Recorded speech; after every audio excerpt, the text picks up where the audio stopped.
திடீர்னு இப்போ முஸ்லீம் அமைப்புகளுமே இத்தனை ஆண்டுகளாக வந்து எல்டிடியோ இல்லை ஈழமே பேசுகிறதே கிடையாது. அவங்க பாட்டுக்கு அவங்க இங்கே உள்ள இந்திய அரசியல் தமிழ்நாட்டு அரசியலை பார்த்துட்டு இருக்கிறாங்க. இப்போ திடீர்னு இப்படி ஒரு டிபேட் எல்லாம் காரணம் என்ன? இப்போ எல்டிடியோட பாலிடிக்ஸ் என்னன்னு நம்ம தனியாக பேசணும்னா பேசலாம். ஆனால் முஸ்லீம்களை தமிழர்கள்னு சொல்கிறத வந்து அக்செப்ட் பண்ண முடியாது. அதாவது இலங்கை முஸ்லீம்களை, தமிழ்நாடு முஸ்லீம்கள் தமிழர்கள் தான். இங்கே அந்த அரசியல் இருக்குது. தமிழ்நாடு முஸ்லீம்கள் தமிழ் பேசுகிறாங்க, உருது பேசுகிறாங்க, இதெல்லாம் பேசுகிறாங்க. தமிழ்நாட்டிற்குள்ளால உருது பேசக்கூடிய முஸ்லீம்கள், தமிழ் பேசக்கூடிய முஸ்லீம்கள் இருக்கிறாங்க. இந்த எல்டிடி இந்த டிபேட் எல்லாம் வரும்போது என்னவாகுதுன்னா, இலங்கை முஸ்லீம்களும் தமிழர்கள் தான் அப்படின்னு ஒரு ஆர்கியூமெண்ட் வைக்கிறாங்க. இலங்கையோட கான்ஸ்டியூஷன் எல்லாத்திற்குள்ளாலையும் பார்த்தா அவங்க சோனகர்கள் தான், இன ரீதியாக அவர்கள் சோனகர்கள்.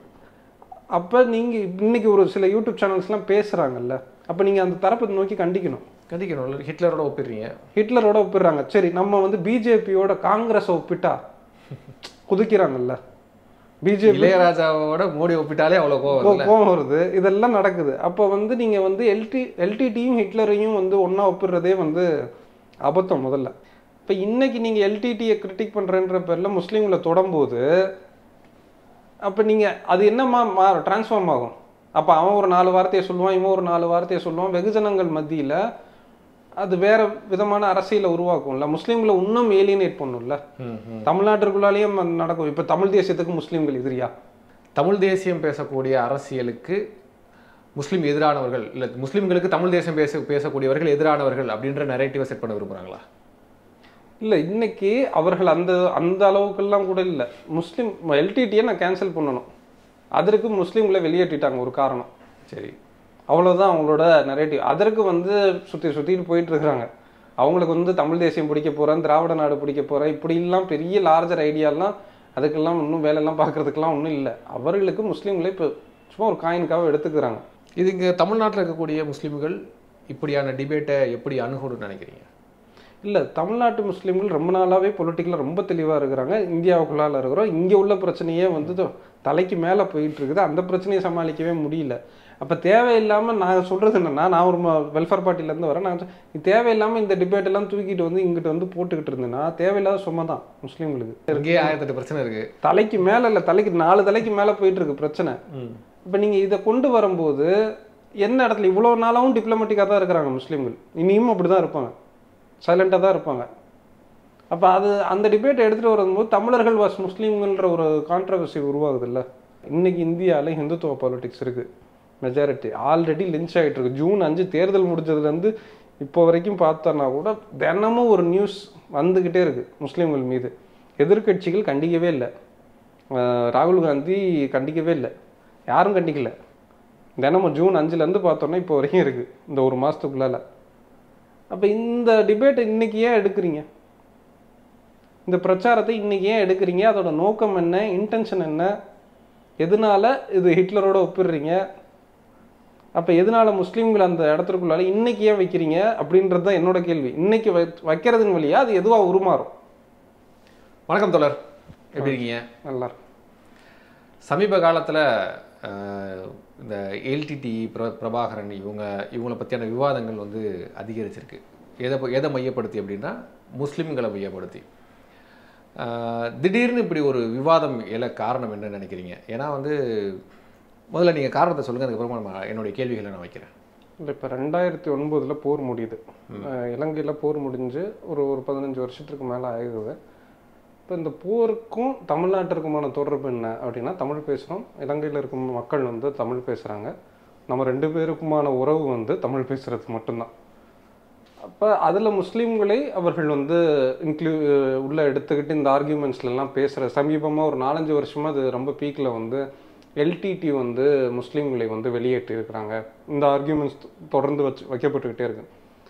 அப்போ தமிழ்நாட்டில் எல்டிடியை ஆதரித்த இயக்கங்கள் எது அப்படின்னு பார்த்தோம்னா, திவிக ஆதரிச்சிருக்கிறாங்க, திக ஆதரிச்சிருக்கிறாங்க, திமுக ஆதரிச்சிருக்குது. தமிழ்நாட்டில் இருக்கக்கூடிய எல்லோருமே, அதாவது எல்லோருமே, திருமாவளவன் எல்லாரும், வைகோ ஆதரிச்சிருக்காரு, திரும்ப ஆதரிச்சிருக்கிறாரு, எல்லாரும் ஆதரிச்சிருக்கிறாங்க. அதாவது இன்னைக்கு திமுக இருக்க எல்லா அமைப்புகளும் திமுக கூட்டணி கட்சிகளே சொல்லலாமே, முஸ்லீம்களை தவிர்த்து இப்போ எல்லாருமே ஆதரிச்சிருக்காங்க. அவங்களுக்குள்ளால கருத்து முரண்பாடுகள் வந்து முன்ன பின்ன இருக்குது, அது வேற. ஆனால் அதில் 30-40 வருஷத்திற்கு மேலே இந்த இலங்கை விஷயத்தில் தமிழ்நாடு முஸ்லீம் அமைப்புகள் ஏதாவது கமெண்ட் பண்ணுச்சா, அதுக்கு ஏதாவது சே இருந்துச்சா?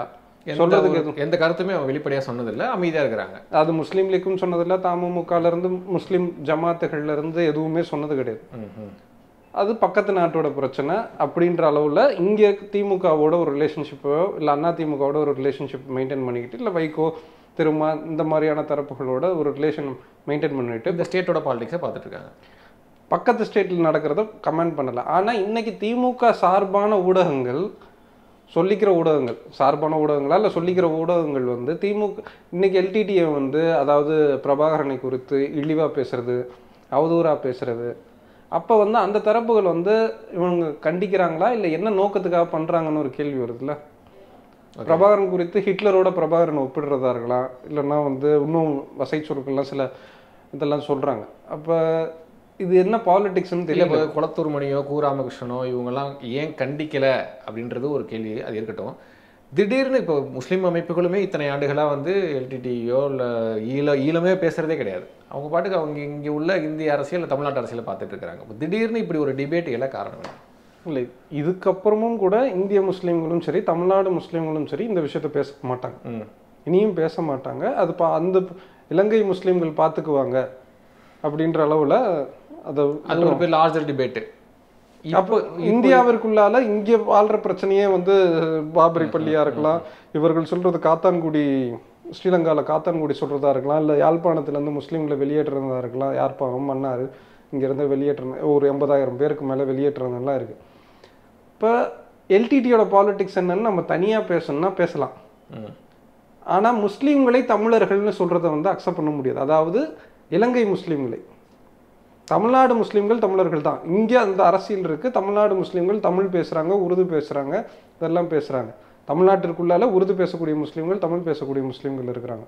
இந்த எல்டிடி இந்த டிபேட் எல்லாம் வரும்போது என்னவாகுதுன்னா, இலங்கை முஸ்லீம்களும் தமிழர்கள் தான் அப்படின்னு ஒரு ஆர்கியூமெண்ட் வைக்கிறாங்க. இலங்கையோட கான்ஸ்டியூஷன் எல்லாத்திற்குள்ளாலையும் பார்த்தா அவங்க சோனகர்கள் தான், இன ரீதியாக அவர்கள் சோனகர்கள். ஓகே, மோர்ன்னு சொல்லுவாங்க. தமிழர்கள் வாழ்ந்த பகுதியில் இருந்த இஸ்லாமியர்கள் என்ன சொல்லுவாங்க? தமிழர்கள் கிடையாது, அப்படிலாம் கிடையாது. அவர்கள் லிங்குவிஸ்டிக்லி டைவர்சிட்டியாக இருக்கிறாங்க. அவங்க வந்து இப்போ நான் வந்து தமிழ் பேசுகிற முஸ்லீம்னு நான் சொல்லிக்குவேன், இன்னொருத்தர் உருது பேசுகிற முஸ்லீம், தமிழ்நாட்டில் வாணியம்பாடி ஆம்பூர் சைடு போனீங்கன்னா உருது பேசுகிற முஸ்லீம்னு சொல்லுவாங்க. அதே மாதிரி இலங்கையில் மலாய் பேசுகிற முஸ்லீம்கள் இருக்கிறாங்க, மலேசியா அந்த மலாய் லாங்குவேஜ், உருது பேசுகிற முஸ்லீம்கள் இருக்கிறாங்க, இங்கிலீஷ் பேசுகிற முஸ்லீம்கள் இருக்கிறாங்க, சிங்களம் பேசுகிற முஸ்லீம்கள் இருக்கிறாங்க, தமிழும் பேசுகிற முஸ்லீம்கள் இருக்கிறாங்க. அப்போ அவங்க லிங்குவிஸ்டிக்லி டைவர்சிட்டியாக இருக்கிறாங்க. அப்போ அது மொழி ரீதியாக, ஏன் அவர்களுக்கு கலாச்சார ரீதியாக கேரளாவோட உணவு பழக்க வழக்கங்கள் மற்ற விஷயங்கள் எல்லாமே வந்து கேரளாவோட தொடர்பு இருக்குது. மலையாளம் பேசுகிறக்கூடிய அந்த இன்னும் அந்த லீனேஜ் எல்லாம் இருக்க தான் செய்யுது. அப்போ அவங்க வந்து லிங்குவிஸ்டிக்லி அவங்க டைவர்சிட்டி. இப்போ அவர்கள் எல்லாரையும் தமிழ்நாட்டோட ஒரு புத்திக்குள்ளால இருந்து நம்ம வந்து தமிழர்கள் அப்படின்னு வைக்கிறோமா அப்படின்னு கேட்டோம்னா வைக்கக்கூடாது. அவர்கள் சோனகர்கள் தான். அப்போ இப்போ அந்த டிபேட்ஸ் எல்லாம் வரும்போது என்ன சிக்கல் ஆகுதுன்னா, சிங்கள தரப்புகள் எல்லாரையுமே வந்து, அதாவது ஸ்ரீலங்கன் கவர்மெண்ட்டான மெஜாரிட்டேரியன் கவர்மெண்ட்டை வந்து காப்பாற்றி விடுற வேலைகளில் அந்த திமுக ஆதரவு தரப்பான சில தரப்புகள் வேலை பார்க்குறாங்க. ஸ்ரீலங்கன் கவர்மெண்ட்டை காப்பாற்றுற வேலை பார்க்குறாங்களா? Sri Lankan majoritarian government. ஓகே, அதாவது சிங்கள அரசை. இப்போ இந்த இந்தியாவில் பெரும்பான்மைவாத இந்துத்துவ அரசுன்னு சொல்கிறோம்ல, அங்கே சிங்கள பெரும்பான்மைவாத பௌத்த அரசு. அப்போ அந்த தரப்பை வந்து பிரபாகரனை நீங்கள் திட்டணும், இல்லை பிரபாகரனை கேன்சல் பண்ணணும், இல்லை அந்த அரசியல் வந்து தவறு அப்படின்னு சொல்றது வேற. அந்த நேரத்தில் பெரும்பான்மைவாத சிங்கள கவர்மெண்ட்டை காப்பாற்றுறாங்க. இப்போ அந்த பாலிடிக்ஸை நம்ம பேசும்போது பெரும்பான்மைவாத அந்த சிங்கள கவர்மெண்ட் வந்து என்னவா இருந்துச்சுன்னா, சிங்களர்கள் தான் அதிகாரத்தில் இருக்கணும், தமிழர்கள் இருக்கக்கூடாது, முஸ்லீம்கள் இருக்கக்கூடாதுன்னு ஒரு ப்ளே பண்ணுது. சரி, இங்கே எல்டிடி இல்லாமல் ஒரு 50 இயக்கங்கள் இருந்துச்சு, ப்ளோட்டு, டெலோ, இபிஆர்எல்எஃப், இந்த மாதிரி ஒரு 50 இயக்கங்கள் இருந்துச்சு. அதெல்லாம் ஒவ்வொரு காலகட்டத்தில் போகுது. அப்போ எல்டிடி நினச்ச ஸ்டேட் என்னவா இருக்குன்னா, ஒரு வெள்ளால தமிழ் தேசிய, அதாவது தமிழ் தரப்பான ஒரு ஸ்டேட். அதில் வந்து ஒடுக்கப்பட்ட சிறுபான்மை மக்களோ, அதாவது வேற சிறிய சிறிய சாதிகளோ, இவர்கள் எல்லாருமே அதற்குள்ளால இல்லை. அப்படியா? இல்லை, ஒரு என்ன சொல்கிறது, ஒரு சமூக நீதி இருந்துச்சு, எல்லா சமூகங்களும் அதில் இருந்தாங்க, இஸ்லாமியர்களும் புலிகளாக இருந்தாங்கன்ற மாதிரிலாம் சொல்கிறாங்கல்ல. இஸ்லாமியர்கள் இருந்தாங்க எல்லா அமைப்பில். இப்போ திமுகவில் இருக்கிறாங்க. அப்படி நீங்கள் அது ஒரு சமூகத்தினுடைய இல்லை, அப்போ அந்த ஐடியா என்னன்றதுதான் விஷயம். ஒரு 4 பேரை வச்சுட்டு டோக்கனிசம் மாதிரி 4 முஸ்லீம்கள், 4 வந்து தலித்துகள், இல்லை 4 வேற சாதிக்காரங்க வச்சுட்டா ஒட்டுமொத்தமாக அவங்க ரெப்ரசன்டேட் பண்ணுறாங்களா அப்படின்னு நம்ம பேச முடியாதுல்ல. டோக்கனிசமாக ஒரு 2 பேர் இப்போ பிஜேபியில் வேலூர் இப்ராஹிம் இருக்கிறதுனால அந்த மாதிரி இருந்திருக்கிறாங்க. முஸ்லீம்கள் எல்டிடிலையும் இருந்திருக்கிறாங்க, சண்டை போட்டிருக்கிறாங்க, அதெல்லாம் நடந்திருக்குது. ஆனால் எல்டிடி யோசிச்ச ஒரு ஐடியா இருக்குல்ல, அப்போ அவர்கள் வந்து முஸ்லீம்களை வெளியேற்றுறாங்க. ஒரு கட்டத்தில் 1 லட்சம் முஸ்லீம்களுக்கு மேலே வெளியேற்றிருக்கிறாங்க. ஏன் 2004 மன்னிப்பு கேட்டதா சொல்லுவாங்க பிரபாகரன். 2006 மூதூர்லேயும் வெளியேற்றின சம்பவங்கள் இருக்கு, துப்பாக்கிச் சூடுகள் நடந்தது இருக்கு, இதெல்லாம் இருக்கு. அப்போ அந்த 90கள் அந்த டைமில் வெளியேற்றுற காலகட்டத்திலே வந்து குண்டுமணி தங்கம் கூட இல்லாமல், மோதிரம் இல்லாமல், செயின்கின்னு எல்லாத்தையும் பறிச்சுட்டு அனுப்புகிறாங்கல்ல. அப்போ அனுப்பும் போதே சொல்கிறது என்னென்னா, தமிழீழத்திற்குள்ளால் இருக்கக்கூடிய சொத்துக்கள் தமிழீழத்துக்கு தான் இருக்கணும். வெளியேற்றுறாங்கல்ல, வெளியேற்றும் போது அதை தான் சொல்கிறாங்க. அப்போ எல்லாத்தையும் பறிச்சுட்டு வெளியே அனுப்புகிறாங்க, கையில் காசே இல்லாமல் வெளியே ஒரு அகதிகள் மாதிரி அனுப்புகிறாங்க. அதை வந்து 2004 அவர் தவறுன்னு சொல்கிறாரு. 2006 மூதூரில் நடந்தது ஒரு கேள்வி வருது. சரி, இப்போ இது எல்லாமே அப்படி பார்த்துக்கிட்டா கூட அந்த புத்தகம் வந்து சர்ஜுன் ஜமால் இதனோட புத்தகத்தை தான் கோட் பண்ணி சொல்கிறாங்க. அப்போ இன்னைக்கு வந்து அதில் வந்து எழுத்து பயங்கரவாதம்லாம் வார்த்தையை மென்ஷன் பண்ணதான் தான் லஜபதி ராய் மாதிரியான லாயர்ஸ்லாம் சொல்கிறாங்க. அதெல்லாம் உண்மைதான். இன்னைக்கு புலம்பெயர்ந்து வெளியே இருக்கிறாங்கல்ல அகதிகளாக, ஐரோப்பாவிலையும் ஆஸ்திரேலியாவிலையும், அங்கே இருக்கக்கூடிய ஆன்டி இமிக்ரண்ட் இல்லை வெள்ளை மேலாதிக்க வலதுசாரி அமைப்புகள் வந்து தமிழர்களை, அங்கே புலம்பெயர்ந்த தமிழர்களை இவனுங்க இங்கே இருந்த சொத்துக்கத்தெல்லாம் பறிச்சுட்டு சொந்த நாட்டுக்கு அனுப்பணும் தான் பேசுது வலதுசாரி அமைப்பு. அப்போ நீங்கள் 2 ஐடியா இன்னைக்கு நான் சொல்கிற இந்த இதுவும் முஸ்லீம்களை வெளியேற்றணும் கிட்டத்தட்ட ஒன்று தான். அப்போ அந்த நேஷன் ஸ்டேட் ஐடியா இருக்குல்ல, தேசிய அரசோட ஐடியாவே ஒருத்தர் உள்ள ஒருத்தர் வெளியே. இப்போ மலைய தமிழர்கள் இந்தியாவுக்கு ஒரு 5 லட்சம் பேர் அனுப்பிச்சாங்க, இன்றைக்கும் கேம்பெல்லாம் இருக்குது, இன்றைக்கி தமிழ்நாட்டோட கரைஞ்சிட்டாங்கன்னு வைங்களேன். அப்போ நீங்கள் ஒரு தேசிய அரசோட ஐடியாவோட வரையறையிலே வந்து வெளியிருந்து வந்தவன் உள்ளேருந்து வந்தவன், ஒருத்தன் வந்தேரி ஒருத்தன் பூர்வகுடி, அப்படி சிங்களர்கள் தான் நாங்கள் வந்து பாலி பேசணும், அது பேசணும், இது பேசணும், நாங்கள் தான் வந்து பூர்வ பௌத்தம்னு ஒருத்தன் சொல்கிறான். நீங்கள்லாம் வந்தேரி தமிழர்கள் எல்லாம். இப்போ தமிழ் தரப்பு என்ன சொல்கிறாங்க, நாங்கள் தான் பூர்வகுடி, நாங்கள் தான் பூர்வகுடி, மலைய தமிழர்கள் வந்தேரி, முஸ்லீம்கள் வந்தேரி, எல்லாரும் வந்தேரின்ற. அப்போ அது எல்லாரையும் இன்க்ளூசிவாக வச்சுருக்க அந்த பாலிட்டிக்ஸு. இன்னொன்று, தமிழ் தரப்புக்குள்ளால் இருந்த விமர்சன அணுகுமுறையே கூட எல்டிடி பண்ணுச்சான்னு கேட்டால் பண்ணலை. ஏன்னா இப்போ இங்கே தான் சூளைமேட்டில் பத்மநாப போட்டதாக இருக்கலாம், அதாவது அசாசினேட் பண்ணதாக இருக்கலாம், மற்ற அமைப்புகள் எல்லாரையும் பண்ணதாக இருக்கலாம். அப்போ தமிழ் தரப்பிற்குள்ளால இருந்து வந்த விமர்சனங்களை கூட எல்டிடி அனுமதிக்கலை. ஆனால் இன்னைக்கு இப்போ இதெல்லாமே ஸ்ரீலங்கன் பாலிடிக்ஸ். இன்னைக்கு நம்ம தமிழ்நாட்டிற்குள்ளால இந்த டிஸ்கஷன்ஸ் எல்லாத்துலேயும் என்ன சிக்கலாகுதுன்னா, எல்டிடியை வந்து ரொம்ப கிரிமினலைஸ் பண்ணி ஒரு மோசமான அமைப்பு அப்படின்றதன் பேரில் சிங்கள கவர்மெண்ட்டை காப்பாற்றுற ஒரு அதுதான் அந்த இடத்துல நான் ரொம்ப மறுபடியும் நான் சுட்டி காட்ட விரும்புகிறேன். அது வந்து திமுக போர்வையை போற்றிக்கொண்டு சிங்கள அரசை காப்பாற்றும் முயற்சி அப்படின்னு ஒரு வார்த்தையை பயன்படுத்துறீங்க. எல்டிடி ஒரு புறம் அவங்க குறை சொல்கிறாங்க, நம்ம விமர்சிக்கிறாங்க, அது ஒரு புறம் இருந்தாலும் சிங்கள அரசை காப்பாற்றுவதற்கான நோக்கம் என்ன? இல்லை, எல்டிடியோட நீங்கள் பிரச்சனை, எல்டிடியோட அரசியல் என்ன? நீங்கள் தாங்க 30 வருஷம் 40 வருஷமாக ஆதரிச்சிருக்கிறீங்க. இங்கே குளத்தூர் மணி அவங்கெல்லாம் வந்து லேண்டு கொடுத்துருக்குறாங்க, இது கொடுத்துருக்குறாங்க, பயிற்சிகள் கொடுத்துருக்குறாங்க, இதெல்லாம் நடந்திருக்கு. எம்ஜிஆர்லேருந்து எல்லாரும் கொடுத்துருக்குறாங்க. அப்போ நீங்கள் இன்னைக்கு ஒரு சில யூடியூப் சேனல்ஸ்லாம் பேசுகிறாங்கல்ல, அப்போ நீங்கள் அந்த தரப்பை நோக்கி கண்டிக்கணும். ஹிட்லரோட ஒப்பிடுறீங்க, ஹிட்லரோட ஒப்பிடுறாங்க. சரி, நம்ம வந்து பிஜேபியோட காங்கிரஸை ஒப்பிட்டா குதிக்கிறாங்கல்ல, பிஜேபி இளையராஜாவோட மோடி ஒப்பிட்டாலே அவ்வளோ கோவம் வருது. இதெல்லாம் நடக்குது. அப்போ வந்து நீங்கள் வந்து எல்டிடியும் ஹிட்லரையும் வந்து ஒன்றா ஒப்பிடுறதே வந்து அபத்தம் முதல்ல. இப்போ எல்டிடியோட என்னை பொறுத்த வரைக்கும் ஸ்ரீலங்கன் பாலிடிக்ஸ் வந்து, அதாவது எல்டிடி பாலிடிக்ஸ் வந்து இன்னைக்கு டெத் பாலிடிக்ஸ். அதாவது டெத்துனா அந்த பாலிடிக்ஸ் வந்து செத்துருச்சு, முடிஞ்சு போச்சு. ஏன் முடிஞ்சு போச்சுன்னா, இன்றைக்கி ஸ்ரீலங்காக்குள்ளால் உள்ள தமிழர்கள், அங்கே இருக்க முஸ்லீம்கள், அங்கே இருக்கக்கூடிய சிங்கள மக்கள் எல்லாருமே இன்றைக்கி வேறு அந்த ஸ்ரீலங்காவில் பெரிய இதெல்லாம் நடந்துச்சு, ஆர்ப்பாட்டம் போராட்டம்லாம் சமீபத்தில் ஒரு 3-4 வருஷத்துக்கு முன்னாடிலாம் நடந்துச்சு ராஜபக்சேக்கு எதிரெல்லாம். அப்போ ஸ்ரீலங்காவுக்குள்ளால இன்னொரு அரசியல் கடந்த 15 வருஷத்தில் வந்திருக்கு. அப்போ அங்கே உள்ள அரசியலுக்குள்ளால அங்கே ஒரு மக்கள் போயிட்டு இருக்கிறாங்க. நீங்கள் அந்த அரசியலோட கருத்துருவாக்கங்களை தமிழ்நாட்டுக்குள்ளால தொடர்ந்து தக்க வைக்கிறதுக்கு ஒரு அரசியல் இருக்குல்ல.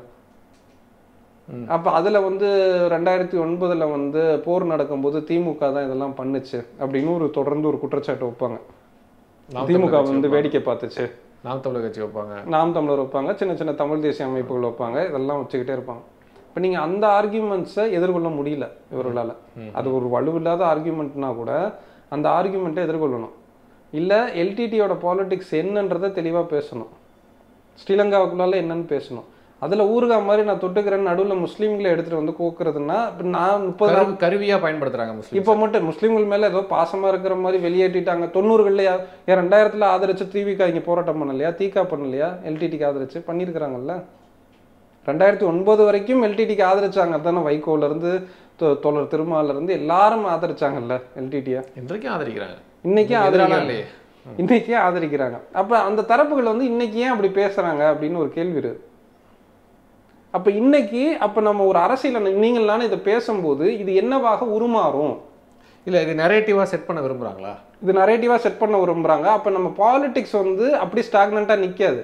இப்போ நீங்களானே இப்போ பேசிக்கிட்டு இருக்கிறோம், இதை கேட்கக்கூடியதன் வழியாக அந்த பாலிடிக்ஸ் வேற ஒரு தளத்துக்கு உருமாறும். இப்போ நான் சொல்கிறேன் கரெக்டானு பாருங்கள். தமிழ் தேசியம் பேசக்கூடிய அரசியலுக்கு முஸ்லீம் எதிரானவர்கள், இல்லை முஸ்லீம்களுக்கு தமிழ் தேசியம் பேசக்கூடியவர்கள் எதிரானவர்கள் அப்படின்ற நரேட்டிவை செட் பண்ண விரும்புகிறாங்களா? இல்லை, இன்னைக்கு அவர்கள் அந்த அளவுக்கெல்லாம் கூட இல்லை. முஸ்லீம் எல்டிடியை நான் கேன்சல் பண்ணணும், அதற்கு முஸ்லீம்களை வெளியேற்றிட்டாங்க ஒரு காரணம். சரி, அவ்வளோதான் அவங்களோட நரேட்டிவ். அதற்கு வந்து சுற்றிட்டு போயிட்டு இருக்கிறாங்க. அவங்களுக்கு வந்து தமிழ் தேசியம் பிடிக்க போகிறேன், திராவிட நாடு பிடிக்க போகிறேன், இப்படிலாம் பெரிய லார்ஜர் ஐடியாலாம் அதுக்கெல்லாம் இன்னும் வேலையெல்லாம் பார்க்கறதுக்கெல்லாம் ஒன்றும் இல்லை. அவர்களுக்கு முஸ்லீம்களை இப்போ சும்மா ஒரு காயினுக்காக எடுத்துக்கிறாங்க, ஒரு வாதத்துக்காக. ஆனால் அது என்னவா மாறுது, அதில் வந்து அவர் சொல்கிறது சர்ஜுன் ஜமாலுதீன் சொன்ன எழுத்து பயங்கரவாதம்னு லஜபதி ராய் தான் கோட் பண்ணுறாரு. நான் திருப்பி அதை இன்னொரு மறுபரிசீலனைக்கு வைக்கிறேன். இன்னைக்கு இதன் சொல்றதன் வழியாக இன்னைக்கு இருக்கக்கூடிய இந்துத்துவ அரசியல் முஸ்லீம்களை இன்னொரு ஏலியனேட் பண்ணும் தமிழர்கள்ட்ட இருந்து. ஏற்கனவே இப்போ ஸ்ரீலங்காவில் மாட்டுக்கான அரசியல் உருவாயிருக்கு. மாட்டுக்கறி திங்கக்கூடாதுன்றானுங்க, அங்கங்கே பேனரை வந்து பிடிச்சிட்டு இருக்கிறானுங்க. இதெல்லாம் நடக்குது ஸ்ரீலங்காவில். இப்போ இந்தியாவில் நடந்துகிட்டு இருக்கல மாட்டுக்கு அடிச்சு கொள்ற மாதிரி ஸ்ரீலங்காவில் இப்போ ஆரம்பிச்சிருக்கு சமீபத்தில். அப்போ இது என்ன மாதிரி தமிழர்கள் மத்தியில் உருமாறும்? ஏன்னா நான் ஒரு 15-20 வருஷத்துக்கு முன்னாடி உள்ள ஆட்கள்கிட்டலாம் பேசி கேட்கும்போது அன்னைக்கு வந்து இந்துன்ற ஒரு ஐடியா கிடையாது ஸ்ரீலங்காவில். சைவன்னுவாங்க, இல்லை சமயம்னுவாங்க.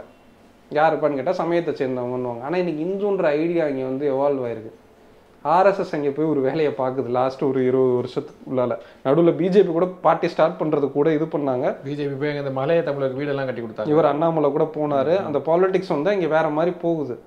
இப்போ இன்னைக்கு நீங்கள் எல்டிடியை கிரிட்டிக் பண்ணுறன்ற பேரில் முஸ்லீம்களை தொடரும்போது அப்போ நீங்கள் அது என்னமா டிரான்ஸ்ஃபார்ம் ஆகும்? அப்போ அவன் ஒரு 4 வார்த்தையை சொல்லுவான், இவன் ஒரு 4 வார்த்தையை சொல்லுவான். வெகுஜனங்கள் மத்தியில் அது வேற விதமான அரசியலை உருவாக்கும்ல, முஸ்லீம்களை இன்னும் ஏலியனேட் பண்ணும்ல. தமிழ்நாட்டிற்குள்ளாலேயும் நடக்கும். இப்போ தமிழ் தேசியத்துக்கு முஸ்லீம்கள் எதிரியா? அதான் நான் கேட்டேன். இப்படி ஒரு கேள்வியெல்லாம் வருது இல்லை? இதெல்லாம் வந்து ஆபத்தான இடம். இப்போ தமிழ்நாட்டு முஸ்லீம்கள் தமிழர்களாக தான் இருக்கிறாங்க, இல்லை உருது முஸ்லீம்களாக இருக்கிறாங்க, மலையாளம் பேசுகிறவங்க இருக்கிறாங்க. அதே மாதிரி ஸ்ரீலங்கன் முஸ்லீம் தமிழர்கள் கிடையாது. இப்போ நீங்கள் எல்டிடியை கேன்சல் பண்ணுறதுக்கு இவர்களுக்கு தெரியல. அவங்களோட தமிழ் நேஷனல் பாலிடிக்ஸை நீங்கள் கேன்சல் பண்ணுங்கன்னா அவர்களை நீங்கள் ஒன்றுமே இல்லைன்னு கூட சொல்லுங்கள். அதற்கு முஸ்லீம்கள் எதிர்க்கு ஊறுகாயாக எடுத்துக்கிட்டு இருக்கிறீங்க? அதான் கேள்வி. அப்போ தமிழ் தேசிய அரசியலும் நான் சொல்கிறேன் அந்த எல்டிடி யோசிச்ச அரசியலும் சிங்கள அரசியலும் ஒன்று தான். ரெண்டுமே மற்றமையாக்குச்சு தான். மற்றமையாக்குச்சுன்னா தமிழர்களை ஆக்குச்சு, இன்னொரு பக்கம் முஸ்லீம்களை ஆக்குச்சு, மலைய தமிழர்களை ஆக்குச்சு. அப்போ அந்த நேஷன்ஸ் நான் சொல்கிற இடம் இன்னொரு இடம். நேஷன் ஸ்டேட்டுன்ற ஐடியாவே வந்து வேறையாக தான் ஒர்க் ஆகுது. இன்னைக்கு புலம்பெயர் தமிழர்கள் போயிட்டு வெளியே என்ன ஐரோப்பாவில் என்ன அனுபவிச்சுட்டு இருக்கிறாங்க? இது இங்கே தமிழ்நாட்டில் இருக்கக்கூடிய முஸ்லீம்கள் இப்படியான டிபேட்டை எப்படி அணுகணும்னு நினைக்கிறீங்க? இல்லை, தமிழ்நாட்டு முஸ்லீம்கள் ரொம்ப நாளாகவே பொலிட்டிக்கலாக ரொம்ப தெளிவாக இருக்கிறாங்க. இந்தியாவுக்குள்ளால் இருக்கிறோம். இங்கே உள்ள பிரச்சனையே வந்து தலைக்கு மேலே போயிட்டு இருக்குது. அந்த பிரச்சனையை சமாளிக்கவே முடியல. அப்போ தேவையில்லாமல் நான் சொல்கிறது என்னென்னா, நான் ஒரு வெல்ஃபேர் பார்ட்டிலேருந்து வரேன். நான் தேவையில்லாமல் இந்த டிபேட்டெல்லாம் தூக்கிட்டு வந்து இங்கிட்ட வந்து போட்டுக்கிட்டு இருந்தேன்னா தேவையில்லாத சும்மா தான் முஸ்லீம்களுக்கு. தமிழ்நாட்டு முஸ்லீம்களுக்கு இந்திய அரசியலை பார்க்கறதுக்கும் இங்கே தமிழ்நாட்டு அரசியலில் இருக்கு 1008 பிரச்சனை இருக்கு. தலைக்கு மேலே இல்லை, 4 தலைக்கு மேலே போயிட்டு இருக்கு பிரச்சனை. இப்போ நீங்கள் இதை கொண்டு வரும்போது என்ன இடத்துல இவ்வளோ நாளாகவும் டிப்ளமேட்டிக்காக தான் இருக்கிறாங்க முஸ்லீம்கள். இனியும் அப்படி தான் இருப்பாங்க, சைலண்டாக தான் இருப்பாங்க. அப்போ அந்த டிபேட்டை எடுத்துகிட்டு வரும்போது தமிழர்கள் வாஸ் முஸ்லீம்கள்ன்ற ஒரு கான்ட்ரவர்சி உருவாகுது இல்லை? அப்போ இங்கே உள்ள இறையாண்மை இருக்குது, இங்கே உள்ள கொஸ்டின் இருக்குல்ல. இப்போ இதுவே நான் பேசுகிறேன், இன்னொரு முஸ்லீம் நீங்கள் பேசுனீங்கன்னா பேசுறதுக்கு ரொம்ப கஷ்டம். சமீபத்தில் கூட ஒரு ஆடியோ வந்துச்சு. அதில் வந்து ஒரு புலம்பெயர் இலங்கை தமிழர் வந்து கொளத்தூர் மணி அவர்கள்ட்ட ஆடியோவில் பேசுகிறாரு. அது உங்கள் நாட்டு பிரச்சனை அப்படின்ற ஸ்டேட்டுக்குலாம் இப்போ அவங்க வந்துட்டாங்க. அது உங்கள் நாட்டு பிரச்சனை, நான் அதிலெல்லாம் தலையிட முடியாது அப்படின்னு சொல்லி. அப்போது இங்கே வந்து இந்த விடுதலை புலிகள் அரசியல்லாம் இப்போ வந்து பெரிய அளவில் பேசுகிறதில்ல. ஒரு சில அமைப்புகள், நாம் தமிழர் கட்சி போன்ற சில அமைப்புகள் பேசிகிட்டு இருக்கிறாங்க. அப்படி இருக்கும் பொழுது இதை இங்கே கொண்டுட்டு வந்து இதை ஒரு டிபேட் ஆக்கி இதன் மூலியமா என்ன பலனுக்காக இதெல்லாம் செய்கிறாங்கன்றதான் என்னுடைய மறுபடியும் கேள்வி. நான் சுற்றி அங்கே தான் வரேன். இல்லை இது சும்மாலாம் பண்ணிட மாட்டாங்க. எதுக்காக? ஏதோ ஒரு காரணம் இருக்கும், ஏதோ ஒரு அதுக்கு ஆதாயம் இருக்கும். இல்லை இப்போ மணியரசன் தரப்பாக இருக்கலாம், சீமான் தரப்பாக இருக்கலாம், இன்னும் இருக்கக்கூடிய சின்ன சின்ன தரப்புகளாக இருக்கலாம். இப்போ அவர்களுக்கு எல்லாருக்குமே ஒரு தேசிய மணியரசன் ஒரு வரையறை வைக்கிறார். 56க்கு முன்னாடி வந்தவங்க தமிழர்களா, 56க்கு பின்னாடி வந்தவங்க தமிழர்களா, இந்த மாதிரியான வரையறைகள்லாம் வைக்கிறாங்க. சீமான் தரப்புக்கெல்லாம் கூட அப்பப்போ ஒரு வரையறை வைப்பாங்க. இது அருந்தர் மக்கள் வந்து தமிழர்கள் கிடையாது.